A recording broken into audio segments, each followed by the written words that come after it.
Assalamualaikum warahmatullahi wabarakatuh. Kepada yang terhormat Bapak Muhammad Farhan SPDI, Shum MPDI, selaku dosen filsafat pendidikan Islam yang saya hormati. Saya nama Nasihin, nomor induk mahasiswa 31502400236. Dalam presentasi ini akan mengajukan yaitu hakikat dan ruang lingkup filsafat pendidikan Islam. Di sini akan kami sampaikan yang pertama yaitu rasional. Ontologi membicarakan segala sesuatu meliputi kesemestaan filsafat pendidikan, berarti memasuki arena pemikiran yang mendasar, sistematik, logis, dan menyeluruh tentang pendidikan. Maka masalah-masalah dalam ruang lingkup filsafat pendidikan Islam adalah ontologi. Ontologi adalah cabang filsafat yang ingin mencari dan menemukan hakikat dari sesuatu yang ada. Secara ontologis, pendidikan Islam adalah hakikat dari kehidupan manusia sebagai makhluk berpikir, merasa, mengindra, dan bertindak. Jika manusia bukan makhluk seperti itu, maka tidak akan ada pendidikan. Yang kedua adalah dorongan Islam untuk berfilsafat. Di dalam Al-Quran, banyak ayat yang menyuruh agar manusia mengetahui hakikat ilmiah, filosofis dengan metode penyajian dalilnya dan cara mengimaninya. Antara lain dikemukakan wa huwallazi khalaqas samawati wal arda fi sittati ayyamin wa kana 'arshuhu 'alal ma'i liyabluwakum ayyukum ahsanu 'amala. Dan dialah menciptakan langit dan bumi dalam 6 masa dan singgasananya atas air, karena dia hendak menguji siapakah di antara kamu yang paling baik perbuatannya. Surat Hud ayat 7. Manusia disuruh agar merenungkan spekulatif segala apa yang ada ini, yaitu makhluknya. Untuk itu H.G. Sarwar 1990 mengatakan bahwa filsafat sangat penting bagi semua cabang ilmu pengetahuan dan kemajuan, baik umat manusia maupun seluruh ilmu pengetahuan ditopang dengan kemajuan filsafat. Seperti halnya hasrat seorang yang menguasai semua tingkah lakunya, suatu peradaban dalam melakukan kerja tanpa petunjuk filsafat adalah bagaikan sebuah kapal tanpa kompas. Jalannya pendidikan dengan demikian tidak lepas dari filsafat pendidikannya. Praktik pendidikan tanpa filsafat akan sulit mencapai tujuannya. Sekalipun tercapai, hal itu hanya sementara yang pada akhirnya menemui kegagalan. Yang selanjutnya adalah hakikat filsafat. Secara etimologis, filsafat berarti cinta akan kearifan, kebajikan, dan hikmah. Secara etimologis, filsafat berasal dari bahasa Yunani yaitu pilar dan yang berarti cinta, dan sophia yang berarti kebajikan. Sophia dalam bahasa Yunani biasanya diterjemahkan ke dalam bahasa Inggris berarti wisdom, kearifan, kebajikan, dan digabung dengan menjadi philosophia. Dari philosophy diartikan menjadi cinta, kearifan, kebajikan. Paul Edwards 1972.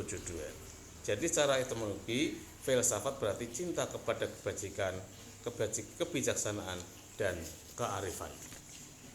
Para filosof Islam telah berusaha untuk mendapatkan suatu sandaran bagi batasan pengertian hikmah itu, baik dari Al-Quran dan Sunnah maupun dari kebudayaan Islam. Dalam Al-Quran disebutkan, barang siapa diberi hikmah, maka ia telah diberi kebaikan yang banyak. Al-Baqarah ayat 269. Nabi juga bersabda, ambillah hikmah itu dari manapun datangnya. Yang selanjutnya adalah hakikat pendidikan Islam dalam perspektif tarbiyah, taklim dan takdim. Hakikat pendidikan Islam dapat dikembangkan dari makna tarbiyah, taklim dan takdim dalam Islam. 3 kata itulah yang mewakili bagaimana hakikat pendidikan dalam Islam. Kata tarbiyah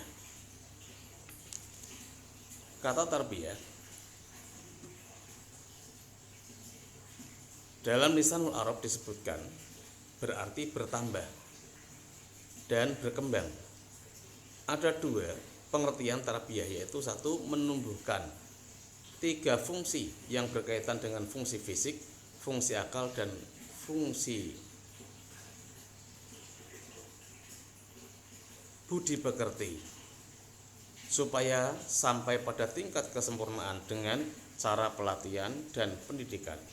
Dan 2, suatu ilmu yang membahas tentang dasar-dasar pertumbuhan 3 fungsi ini, metodenya dan praktik-praktik yang mendasar serta tujuan-tujuan penting. Hakikat pengertian taklim. Istilah taklim juga digunakan untuk menunjukkan pendidikan Islam adalah kata taklim. Dalam sejarah pendidikan Islam, terma mu'allim telah digunakan untuk istilah pendidik. Menurut konsep pendidikan Islam, kata taklim lebih luas jangkauannya dan lebih umum daripada kata tarbiyah. Hal itu dapat dilihat bahwa Rasulullah SAW diutus untuk menjadi mu'allim atau pendidik. Hakikat takdib, istilah ini mencakup unsur-unsur pengetahuan, ilmu, pengajaran, taklim, dan pengasuhan yang baik, tarbiyah. Istilah takdib dapat mencakup beberapa aspek yang menjadi hakikat pendidikan yang saling berkait, seperti ilmu, adil, keadilan, hikmah, kebajikan, amal, tindakan, hak, kebenaran, natok, nalar, nafs, jiwa, qalb, hati, akal, marotib dan derajat, tatanan hierarkis, ayah, simbol, dan adab dengan mengacu pada kata adab dan kaitan-kaitannya seperti di atas. Jadi kesimpulannya adalah pendidikan Islam hakikatnya adalah kehidupan, dan kehidupan adalah pendidikan Islam. Disadari atau tidak, Islam menganjurkan mengambil hikmah dari semua peristiwa dan pengalaman. Namun dalam arti yang sempit, pendidikan Islam adalah usaha yang terencana dengan cara menumbuh, kembangkan, memperbaiki, memimpin, melatih, dan mengasuh peserta didik untuk mengembangkan potensi diri agar memiliki kekuatan spiritual, keagamaan, ilmu, akhlakul karimah, dan keterampilan yang dibutuhkan untuk kehidupan dunia dan akhirat sesuai ajaran Islam.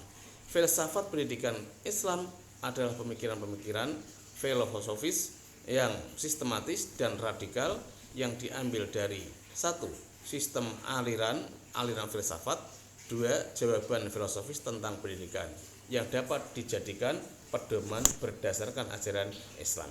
Dari perumusan ontologi pendidikan Islam, hakikat, tarbiyah, taklim, dan takdib, maka melahirkan ruang lingkup bahasan filsafat pendidikan Islam. Demikian kurang lebih, mohon maaf. Assalamualaikum warahmatullahi wabarakatuh.